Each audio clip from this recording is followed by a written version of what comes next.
그럼 카인과 아벨에 대한 이야기는 알고 있겠지? 창세기 4장 1절부터 16절까지 이르는 이야기로 인류 최초의 살인에 관한 이야기입니다. 맞아. 카인이 동생 아벨을 죽인 살인이지. 카인은 땅을 경작하며 살아가는 농부였고 아벨은 양식이었어. 그런데 어느 날 카인이 동생 아벨을 죽였다. 왜지? 주님께서 아벨의 제물만 받으시고 카인의 제물은 받지 않으셨어요. 시기와 질투에 사로잡힌 카인은 동생 아벨을 돌로 쳐 죽였어. 주님께서 아벨이 어디 있냐고 물으시자 모른다고 거짓말까지 했지. 그 말을 들은 주님께서 뭐라고 하셨지? 땅에서 아벨이 흘린 핏소리가 난다니까. 그러고는 그 땅이 입을 벌려 네 동생의 피를 받아 마셨으니 너는 그 땅으로부터 저주를 받을 것이다. 아무리 밭을 갈고 씨앗을 심어도 그 어떤 수확물도 얻을 수 없을 것이고 너는 영원히 그 어느 땅에도 발을 붙이지 못한 채 떠돌아 다닐 것이다. 그럼 만약에 주님께서 앞으로 너에게 그 어떤 시도 쓸 수 없을 것이고 심지어 모든 단어가 널 피해가는 징벌을 내리신다면 기분이 어떨 것 같아? 풍성하기도 싫어요. 끔찍하지? 그만큼 큰 벌을 카인에게 내리신 거야. 그런데 바로 그 다음에 이상한 일이 벌어집니다.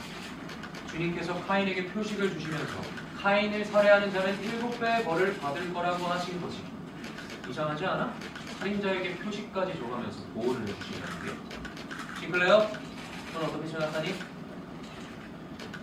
표식을 보내 자기 죄를 깨닫고 평생 뉘우치며 살해하신 것이야말로 주님의 뜻이며 이는 저희에게 정복을 돌리기 위함입니다.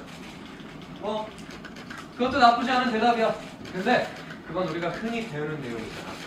우리가 배우는 대개의 것들은 완전한 진실이거나 올바른 것들이다. 하지만 그것들을 달리 볼 수도 있어야 돼. 칸프의 규칙! 달리 볼 것. 싱클레어, 너라면 어떻게 했을 것 같아? 그 자리에서 바로 내쫓았겠죠.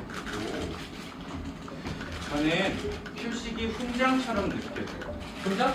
카인의 표식을 본 사람들은 그가 즉각 살인자임을 알았을 거예요. 그에겐 인류 최초의 살인자라는 무시무시한 타이틀이 있었습니다. 근데 이상하지 않아요?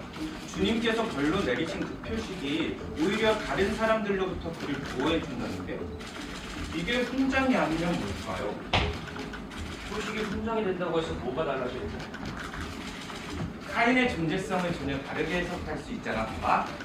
아주 오래전에 어떤 사람이 있었는데 그 사람한테는 다른 사람들을 겁먹게 할 수 있는 무언가가 있었어. 보기만 해도 압도시킬 수 있는 무언가. 우리도 살면서 그런 사람들을 종종 보곤 하잖아, 안 그래요? 그렇지. 아마 그 사람한테는 다른 사람들을 겁먹게 하는 표식 같은 건 있지 않았을 거야. 표식은 일종의 상징인 거지. 아마 카인에겐 다른 사람들에게 없는 기범한 정신력과 강력 같은 게 있었을 거고 아마 강한 힘도 갖고 있었을 거야. 그걸 두고 사람들은 표식을 갖고 있었다고 설명한 거지. 잘했어 크나워. 맞아. 겁을 먹은 사람들은 이야기를 지어내기로 했어. 카인은 살인자고 그 죄로 표식을 받은 거다. 그 전까지 카인이 지닌 비범한 특성은 무언함의 상징이었어. 하지만 사람들이 지어낸 이야기 속에서의 카인은 나중에 지킨 죄인으로 변해버린 거야. 그 이야기를 믿는다고요? 사실과는 전혀 다른데?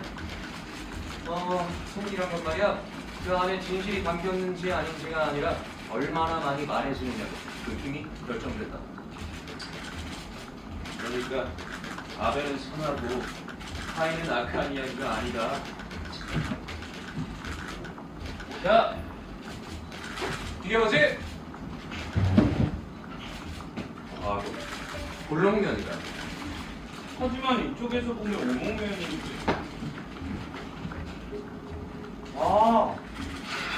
그러니까 이 선 하나가 볼록인 동시에 오목인 셈이네요? 자, 우리가 2차원 평면 세계에 살고 있다고 가정해보자. 왼쪽에 있는 크나워는 이걸 죽을 때까지 오목면이라고 주장할 거야. 오른쪽에 있는 싱클레어는 거꾸로 볼록면이라고 주장하겠지. 2차원 평면 세계에서 보자면 너희 둘 다 맞는 말을 하고 있어.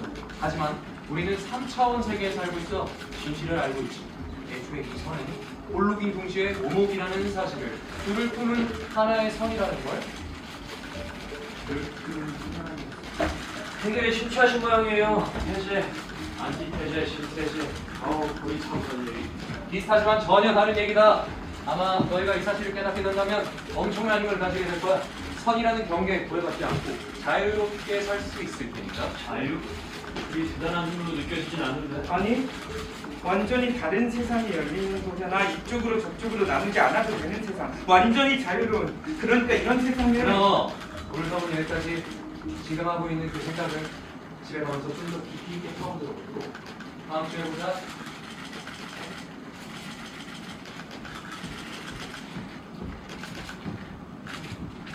아이, 싱클레어! 보충 좀. 진도 맞춰야지.